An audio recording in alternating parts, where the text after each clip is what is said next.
দেশে এসেছে যুক্তরাষ্ট্রের ফ্লোরিডায় হত্যার শিকার বাংলাদেশি শিক্ষার্থী জামিল আহমেদ লিমনের মরদেহ। সকাল 9:30টার দিকে হযরত শাহজালাল আন্তর্জাতিক বিমানবন্দরে লিমনের মরদেহ বহনকারী এমিরেটস এয়ারলাইন্সের একটি ফ্লাইট অবতরণ করে। সন্ধ্যায় জামালপুরে গ্রামের বাড়িতে লিমনের লাশ দাফন করা হবে।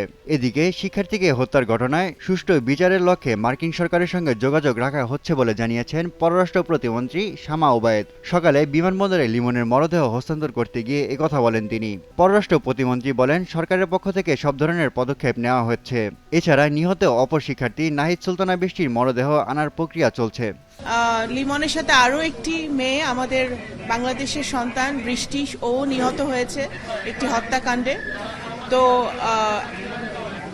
খুবই রিসেন্টলি আমরা জানতে পেরেছি যে বৃষ্টির মরদেহ শনাক্ত করা গেছে এবং সেটাও আমরা যাতে আমরা খুব শীঘ্রই ফেরত আনতে পারি সেই কার্যক্রম চলছে, কাজ চলছে। ভারতের পশ্চিমবঙ্গে প্রথমবারের মতো বিজেপি সরকার গঠনের সম্ভাবনা দেখা দিয়েছে। রাজ্যটিতে বিধানসভা নির্বাচনে দুপুর 1টা পর্যন্ত বিজেপি 182 আসনে এগিয়ে রয়েছে। অন্যদিকে রাজ্যের বর্তমান ক্ষমতাসীন দল তৃণমূল এগিয়ে আছে 109 আসনে।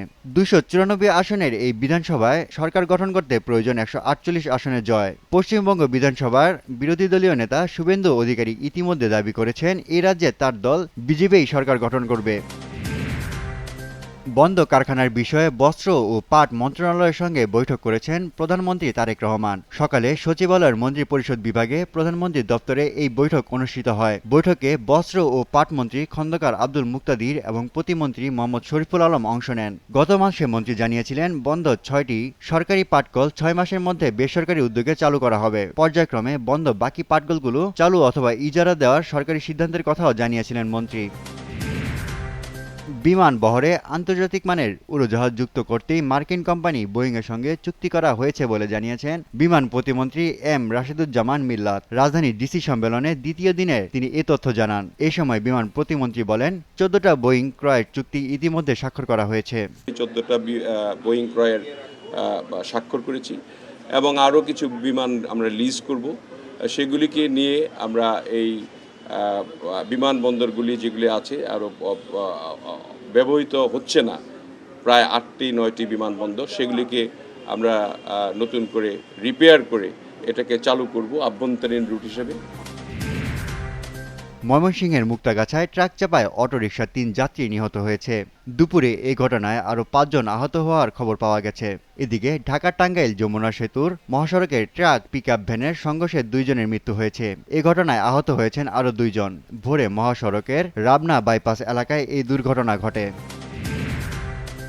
দেশের 7 জেলায় সন্ধ্যার মধ্যে 60 কিলোমিটার বেগে ঝড় হতে পারে বলে জানিয়েছে আবহাওয়া অধিদপ্তর। এই জন্য সংশ্লিষ্ট এলাকার নদীবন্দরগুলোকে 1 নম্বর সতর্ক সংকেত দেখাতে বলা হয়েছে। সন্ধ্যা 6টা পর্যন্ত দেশের অভ্যন্তরীণ নদীবন্দরের জন্য দেওয়া পূর্বাভাসে এই তথ্য দিয়েছে আবহাওয়া অধিদপ্তর। এদিকে অতিবৃষ্টি, পাহাড়ি ঢল ও বাঁধ ভেঙে হঠাৎ পানির তোড়ে হাওড় অঞ্চলের 7 জেলার প্রায় 1.5 লক্ষ হেক্টর জমির ধান তলিয়ে গেছে। এতে প্রায় 2 লক্ষ মেট্রিক টন চাল উৎপাদন কম হওয়ার আশঙ্কা তৈরি হয়েছে। কৃষি সম্প্রসারণ অধিদপ্তরের তথ্য বলছে, 7টি জেলার হাওরগুলোতে এখনও 46,730 হেক্টর জমির ধান পানিতে ডুবে আছে। হরমুজ প্রণালীতে প্রজেক্ট ফ্রিডম নামের মার্কিং নো অভিযানের ঘোষণা দিয়েছে মার্কিন প্রেসিডেন্ট ডোনাল্ড ট্রাম্প। এর আওতায় সোমবার থেকে হরমুজ প্রণালীতে আটকে থাকা জাহাজগুলোকে নিরাপদে বের করে আনতে যুক্তরাষ্ট্র সহায়তা করবে বলে জানান তিনি। ইরান, মধ্যপ্রাচ্য এবং যুক্তরাষ্ট্রের মঙ্গলেই এমন মানবিক প্রচেষ্টা নেওয়া হয়েছে বলে দাবি করেন ট্রাম্প।